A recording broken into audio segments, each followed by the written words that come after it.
Greetings from Nikki, who's in the Sunday Reading Corner today.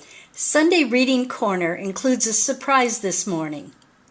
There were 5 books in the latest shipment from Berkley Prime Crime, so I'll kick off the video with those.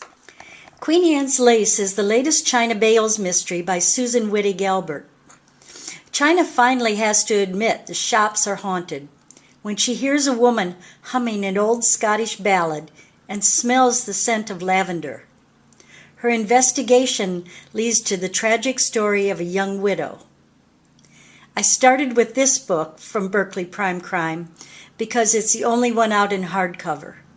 The others from Berkley are paperbacks, all to be released on April 3rd. Rebecca Adler brings us Cinco de Murder.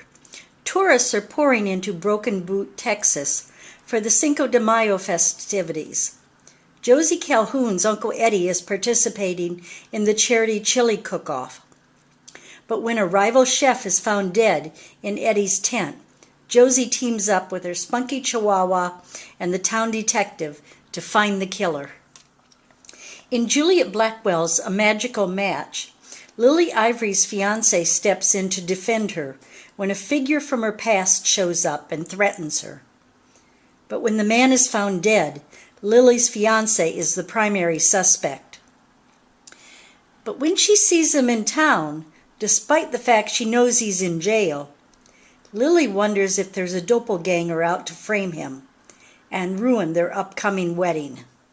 Speaking of weddings, here's Jen McKinley's Wedding Cake Crumble. Angie and Tate's big day is just around the corner. But one by one, the people Angie has hired to work at the wedding begin turning up dead. Will Melanie's friends finally get a happily ever after? In Victoria Thompson's Murder in the Bowery, Frank Malloy has a client, Will, who looks suspicious when his brother's found dead. But Will spins a story of lust and deceit involving a young society woman.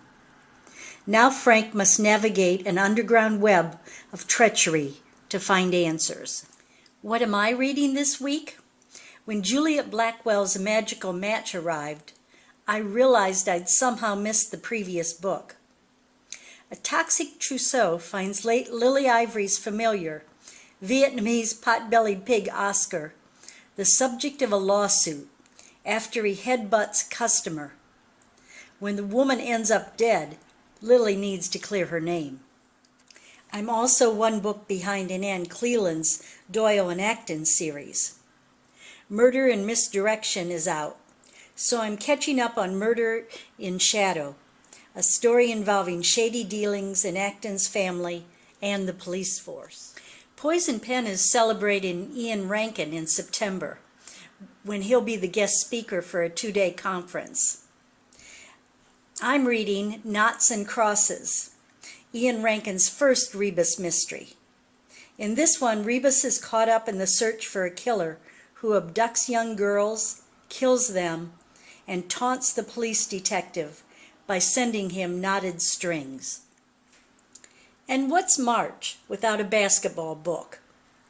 Duke has been my team for over 20 years.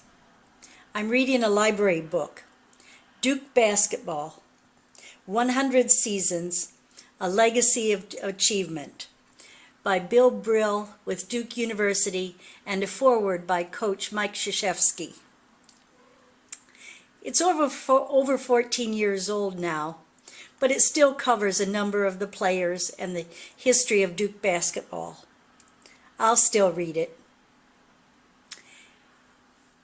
Enjoy your own Sunday reading in your own reading corner.